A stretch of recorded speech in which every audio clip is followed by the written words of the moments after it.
Samsung Galaxy S23 Ultra versus 14 Pro Max speed test after 6 months. Let's go ahead and begin with a boot up in 3, 2, go. Now, I did a months later concise review about 8 days ago where we did more of a comparison video talking about how the experience has been. I'll link that down below. But the Samsung just got a 5.1.1 update. The iPhone got iOS 16.6, and I want to see and just kind of keep it fresh in our minds where the performance is between the two beasts. The iPhone boots up faster right now before the upcoming iPhone 15 Pro Max, Ultra, whatever it's going to be officially called, so we can get an idea where they're standing right now. Okay, so the iPhone 14 Pro Max was actually faster to turn on, and I could tell you since the initial launch of the 14 Pro Max with the subsequent updates, it definitely has gotten better to use. It's much more reliable. I haven't had any really crashes anymore. And the Samsung came out performing even better than the iPhone when it first launched. And I got to tell you, up until this day right now, I was testing this out really hardcore yesterday. This thing is an absolute monster in performance. Even now with the updated software, no lag whatsoever. This thing flies through everything you can do. Taking a look at the 14 Pro Max, really the only thing I think about the 14 Pro Max is it doesn't really take a great advantage of its performance capabilities with not having no true multitasking features. But Face ID, pretty convenient, but you've seen that unlocking the Samsung was a little bit faster. So running through their initial home screens and software, you're going to see iPhone pretty smooth. Samsung, I think even smoother in just basically general scrolling through the operating system, because within the app drawer, it's smoother than here. There's a little bit of a slowness here in the app library, but still pretty darn good. Now, I do like how fast Control Center is, but I also like how fast it is to open the quick panel up here. I think you can bring this down from anywhere on the screen. Yeah, you can do that just like that. Whereas with the iPhone, it'll bring up search. On the Samsung, you got search right up there. Okay, so we've arrived at the app portion of this video. You could see everything is closed out for both phones. Let's go into calendar, and you could see faster on the iPhone, calculator, faster on the Samsung, clock, faster on the Samsung with the animation. We're going to go into alarm, and we're going to go into stopwatch, timers, and you could see basically these phones operate essentially identical. Let's go into weather. That one was the iPhone for sure. You can see it's still loading right there on the Samsung. The Samsung does load up all these videos and stories and stuff, so that's probably what slows it down a little bit. Let's go into Groupon. You'll see faster on the iPhone there. Categories, faster on the Samsung. Things to do, faster on the Samsung once again. Let's go into Fun and Leisure, and this is going to be faster on the left. So when an application, the Samsung just flying through, and you could see right there.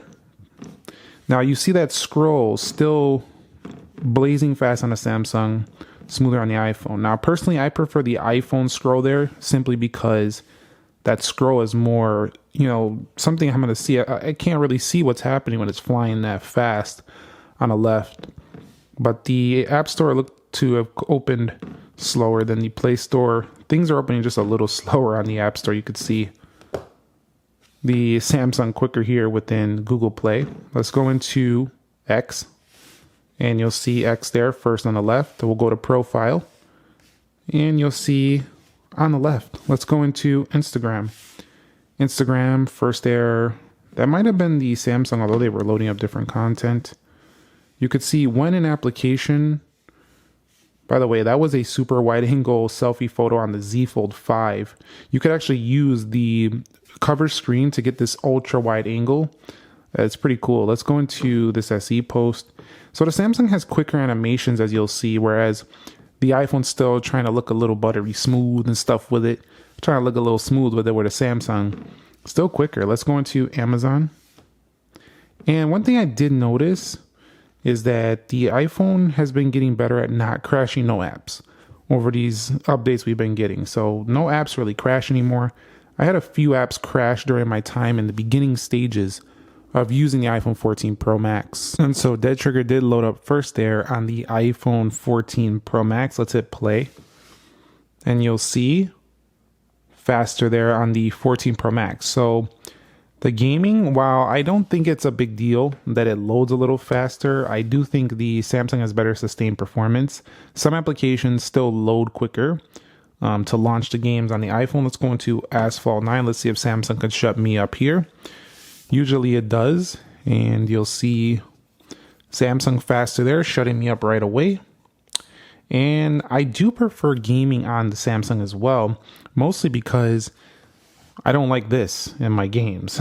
You know, it's just, that's not something I enjoy. So just overall media consumption, content consumption, gaming, I do enjoy more over the months later on the Samsung. You could even go into this landscape mode, which makes it more like a tablet. So that's pretty cool as well. So let's go ahead and hit up the Subway Surfers.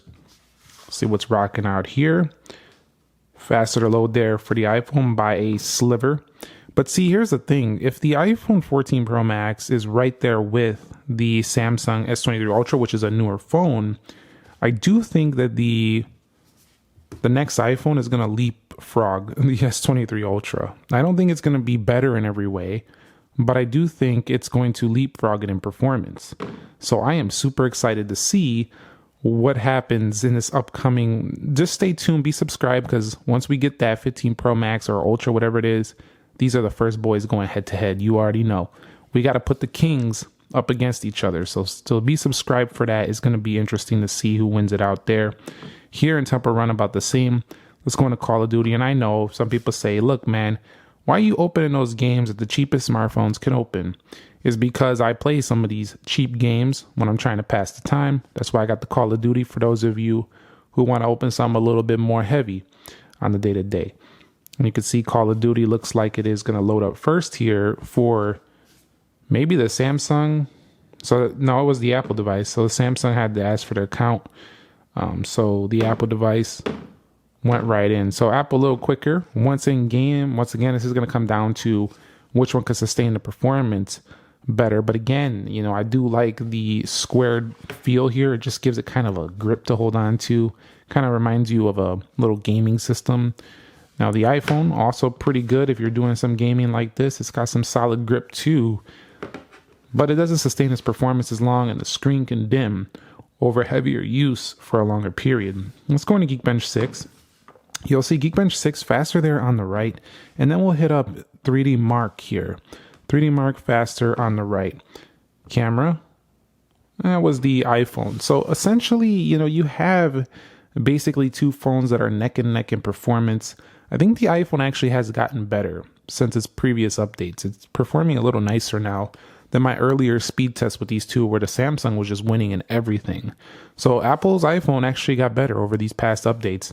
But seeing that they're so close and the iPhone still opens some things faster, with the Samsung seeming a little snappier with the animations, it's really going to be nice to see.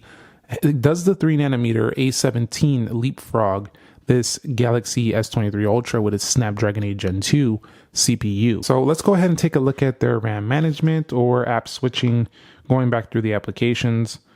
We'll see how they open here. 3D Mark, Geekbench 6, Call of Duty. Both of them had it there. Temple Run 2, both of them had it there. Remember, these are the two beasts of the market.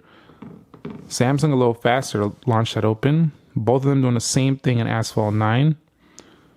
But the iPhone doing it a little faster. Dead Trigger 2. Samsung had that quicker. Starbucks about the same. Amazon faster on the iPhone. Instagram. I don't like seeing anything faster on the iPhone, considering that my S23 Ultra has twice the RAM, but S23 Ultra beats it there, and about the same there. I think it's insane how you only have 6 gigs of RAM and you get essentially the same type of reloading on the iPhone. That shows its level of efficiency. It's super good, even though it doesn't have 12 gigs of RAM. So it's almost as if the Samsung needs that to perform like that. But definitely the Samsung launched a few faster. It's basically the same as the speed test and the initial app test. There was a couple that were faster on the iPhone here and a couple that were faster on the Samsung. So it's literally dead even between these two. All right, so I got the Ford GT. Let's put that right there. It's a little toy car, Ford GT. Let's go ahead and put the toy car there, and we'll go ahead and use that for the camera launch speed. I like to check out how fast they can launch the cameras. 3, 2, go. Hold on, I accidentally, you know what? I think I opened the cameras earlier, so let's close them out. We closed them out. All right, let's do it again. 3, 2, go. Faster on the iPhone. Let me close them out again. Don't be listening to me, Google. Not right now. Let's go ahead and go to camera. 3, 2, go. Yeah, the iPhone a little faster. What about actually taking a photo? The shutter about even. What about switching between lenses? I think the iPhone looks smoother switching between lenses. Let's hit that 10x. The Samsung destroying the iPhone when it comes to zooming, but it's not as smooth when switching the lenses. So Samsung, if you want to improve something, there you go. You can make your lenses, the transition between different lenses, just look a little bit more buttery smooth. All right, so the final scores are in for the iPhone, winning first as always in Geekbench 6, 2537 on the single core, 6522 on the multi-core.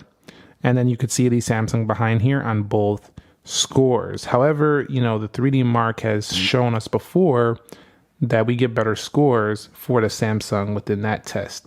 So we're going to go ahead and run 3D Mark Wildlife Extreme test. I'll be back to see if the gaming performance on these latest versions is still winning on the Samsung. I'll be back when they're done. Okay, and the Samsung winning with a higher score and faster frame rate. So even with the latest updates, the Samsung's still the better gaming performer. It's going to have better frame rates, and it can sustain its performance longer. I'm telling you, when you use the iPhone for extended periods on gaming, the screen dims, and I'm not talking like 20 minutes. I'm talking like a long period of time gaming. Samsung can hold it a little bit better. Both these phones are quite warm, but the Samsung's still quicker in the 3D Mark tests, where the Apple wins it out in the CPU test on Geekbench 6. So we're going to wrap it up here.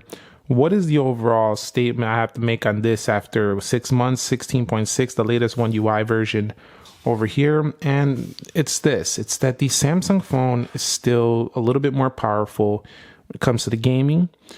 Performance sustains it better. It has these multitasking abilities that you just cannot match up to on the iPhone experience.